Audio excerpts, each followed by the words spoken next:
بسم اللہ الرحمن الرحیم۔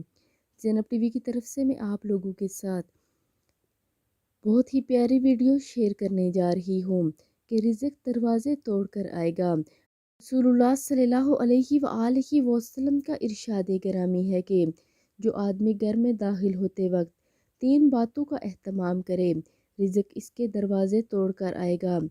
گھر میں داخل ہوتے وقت السلام علیکم ورحمۃ اللہ وبرکاتہ کہے، خواہ سامنے کوئی موجود ہو یا نہ ہو۔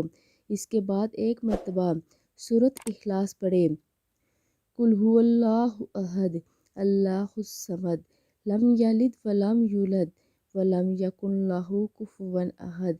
پھر مجھ پر ایک مرتبہ درود پاک بھیجے، صلی اللہ علی حبیبہ محمد وآلہ واصحابہ وسلم۔